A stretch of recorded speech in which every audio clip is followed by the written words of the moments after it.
I was very, very, very struggling. So as girls, you can have conversation, sakhuluma nje. And then, waseng text akulila all of Arishu, can we go to a Chicky Tigers? Wachi, go and tell you I made 3K per day. Yo, I was like, imali yonke le, yabo. Rahamba ke mangisi nyangena. Yo, this pity kugcwele. Abanye bahamba ngama-G-string yabona, abanye bagcoke ama-bra nama-heel.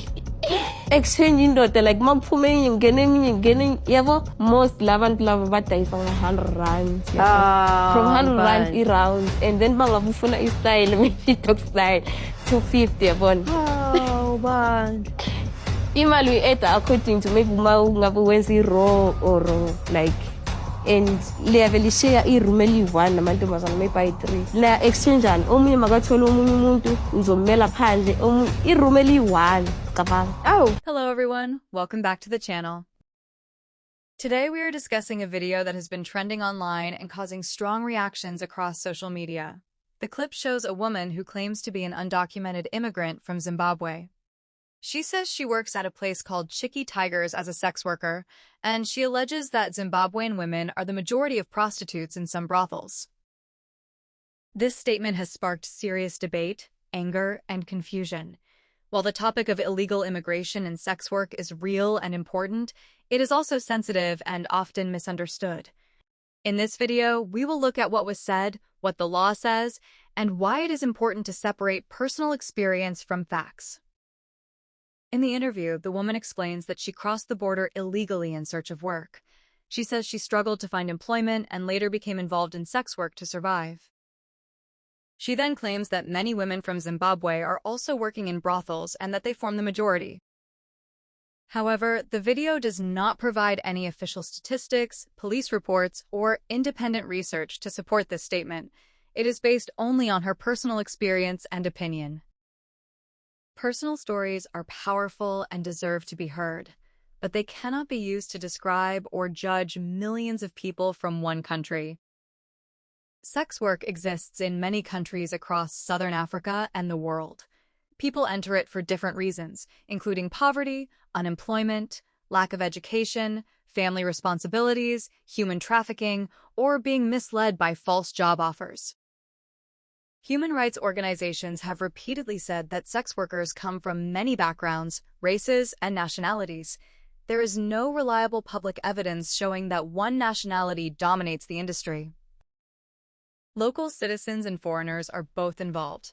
Singling out one group without proof creates a false picture and increases tension in society.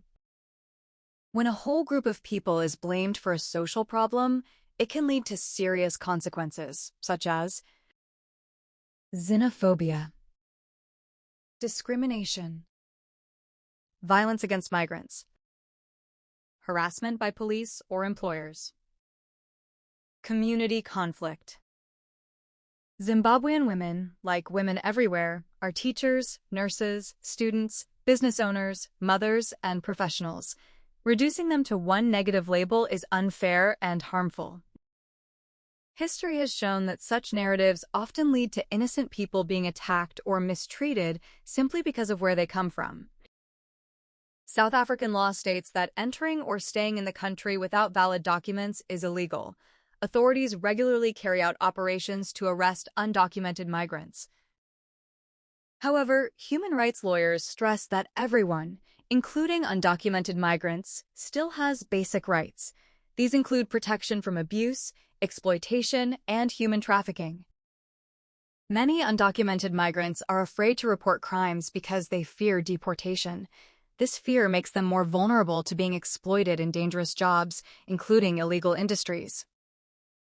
Sex work is still illegal in South Africa under current laws, although there have been ongoing discussions about decriminalization.